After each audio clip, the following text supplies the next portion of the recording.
এখন বুঝতেছি আগে যদি বুঝতাম ছাত্র জামানার এক মুহূর্ত সময় নষ্ট করতাম না। এখন কত মনে চায় উস্তাদদের দর্শে গিয়ে একটু বসি, আর তো এখন সময় পাই না। কিন্তু তখন সময় পেয়েও দর্শে মনোযোগ দিতে পারি নাই।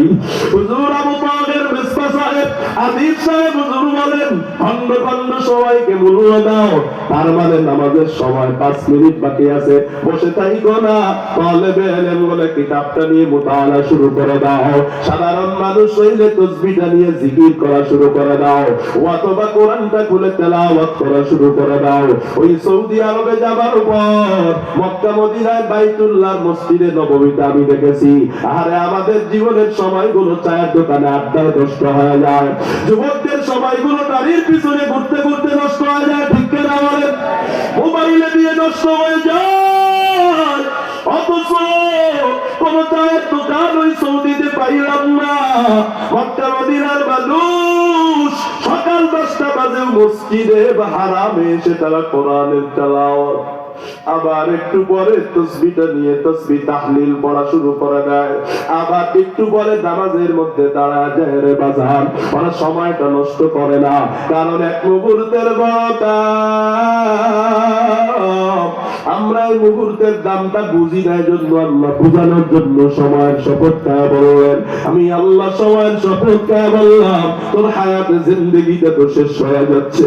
আরে বরফওয়ালার বরফ যদি কাজে লাগাইতে পারে 1000 টাকার বরফে লক্ষ কোটি টাকার মাছ সংগ্রহ করা যায়, আর যদি কাজে লাগাইতে না পারে বরফটা যতই গলে যায় বরফওয়ালার ততই সর্বনাশ হয়ে যায়। আবার আপনার হায়াত বরফের মতো গলে যায়, আমরা ছোট্ট ছোট্ট সময়কে মূল্য দেই না। এজন্য আমার নবী বলেন আলান নবী সাল্লাল্লাহু আলাইহি ওয়াসাল্লাম নি'মাতান মাকবুলুন ফীহিমা কাসীরুম মিনান নাস আস-সিহহাতু ওয়াল ফারাগ। খারাপ লাগে আপনাদের?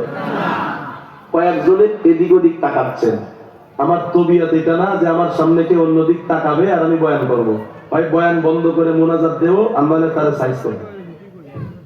সাবধান, আমি শিক্ষক, এখানে বয়সে ছোট হলে আমি এখন শিক্ষক হয়েছি, এখন আপনাকে শাসন করার অধিকার আমার আছে।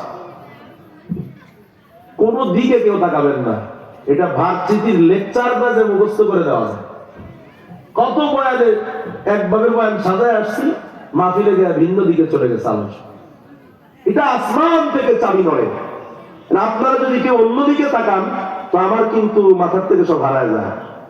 ছোট বাচ্চা দেখছেন না, মায়ের স্তনে দুধ খায়, যে দুধ কেন থাকে? এত বেশি দুধ মাঝে মাঝে হয় যে মায়ের দুধ চিপে ফালায় দেওয়া লাগে, স্তন ব্যথা হয়ে যায়, বাচ্চাকে শেষ করতে পারে না। আবার ওই বাচ্চার বয়স একটু বড় হয়ে গেলে, হাঁটা চলা শিখলে, দাঁত উঠলে মায়ের স্তনে 1 ফোঁটা দুধও থাকে না। আপনারা বলেন তো আগের মায়ের কাছে দুধ নাই কেন? বাচ্চা এখন খেতে পারে, দাঁত উঠছে, দুধের প্রতি মুখাপেক্ষী না, এজন্য আল্লাহ দুধ গায়েব করেছেন। যখন বাচ্চা একমাত্র দুধের মুখাপেক্ষী ছিল তখন আল্লাহ দুধের ব্যবস্থা করেছেন। কদরাতি হবে যখন আপনাদের কিছু হেদায়েতি কথা দরকার হবে তখন আসমান থেকে কথা নামবে। যখন আপনার আর ভালো লাগতেছে না, দেখে আসতেছে, তাকায় থাকেন, তো আল্লাহ আমার ভেতর থেকে কথাগুলো নিয়ে যাবেন। বাংলা কথা পরিষ্কার, বুঝে না? বুঝেন না আমার কথা? বুঝছেন আপনারা? তো আপনার যদি মনে না চাই তা আমি কেন চিল্লাবো? আমি কালকে 12টায় গাড়ি স্টার্ট করছি, সেখানে আইসা 8টা বাজে, 7:30 বাজে গাড়ি বন্ধ করছি। মাঝখানে বেশ কয়েকবার বিরতি দিছি, ঠিক আছে, নমস্কার। কোন দিকে তাকাবেন না। এই যে আমার এই মুরব্বী চাচা তাকাইছে, ওই যে দিকে কয়েকজন তাকাইছে, আমি কাউকে নাম বলতে চাচ্ছি না, কিন্তু সামনে থেকে আর যদি কেউ করেন ওইটারে দাঁড় করাই দেবেন। আল্লাহ আল্লাহ আমাদেরকে হেদায়েত দান করেন, পড়ি আমিন। একটা পরিবেশ আসছিল বয়ানের, এই যে একজনের তাকান, এখন দেখছেন সময়টা নষ্ট, এলোমেলো হয়ে গেছে, এলোমেলো। নবী হাদিসে বলে 2টি নিয়ামত অতীব গুরুত্বপূর্ণ, মূল্যবান। বলা চলে এই 2টা নিয়ামতই হলো সব থেকে বড় নিয়ামত। কিন্তু দুনিয়ার মানুষ, নবীর উম্মত, এই 2টা নিয়ামতকে অবহেলা করে, গুরুত্ব দেয় না। আর এই দুইটা নিয়ামত গুরুত্ব দিলেই তার জন্য ধ্বংস অনিবার্য। সেই দুইটা নিয়ামতের কথা কি আপনারা শুনবেন? কারা কারা শুনবেন? হাত তুলে আল্লাহকে দেখান। নারে তাকবীর। আল্লাহ কবুল করেন হাত নামান। নবী বলেন নি'মাতানি মাকবুলুন ফীহিমা কাসীরুম মিনান নাস, অধিকাংশ মানুষ দুইটা নিয়ামতকে অবহেলায় কাটাইয়া দেয়। এক নাম্বার হলো আসিহাতু, সুস্থতা। দুই নাম্বার আল ফারাগ। নবী বলেন দুই নাম্বারে অবসর সময়। আমাদের কত অবহেলায় সময় কেটে যায়, আপনাদের বলার খবর জানি না। ভোর মা বোনদের প্রতি আমার সুধারণা, ভোলার যুবকদের প্রতি আমার সুধারণা। তবে আমরা এলাকার মা বোনেরা কয়েকজনে মিলে একসাথে বসে যখন সময় না কাটে গীবত শিকায়ত করা শুরু করে দেয়, ঠিক না বেশি? এমনকি নিজের স্বামীর বিরুদ্ধেও গীবত করা শুরু করে দেয়, ঠিক না বেশি? আমরা এলাকার মুরব্বীরা খায় আর কাম পায় না, চায়ের দোকানে গিয়ে বসে, ওই চায়ের দোকানে বসে যুগ শ্রেষ্ঠ আলেমদেরকে নিয়েও গীবত করে, কথা কয়। যদি ওই চায়ের দোকানে যান গিয়ে দেখবেন ওখানে আল্লামা আহমদ শফির বিরুদ্ধে কথা হয়, আল্লামা মামুনুল হকের বিরুদ্ধে কথা হয়, সৈয়দ মুফতি রেজাউল করিমের বিরুদ্ধে চায়ের দোকানে ফতোয়া দেওয়া হয়। কথা বলেন ঠিক না বেঠিক? আমাদের হায়াতের মূল্যবান সময়টা গীবতে কাটে, অথচ গীবত কত ভয়ঙ্কর রে পর্দার আম্মা জান। আমার নবীর একজন বিবি নাম আম্মা জান আয়েশা রাদিয়াল্লাহু তাআলা আনহা।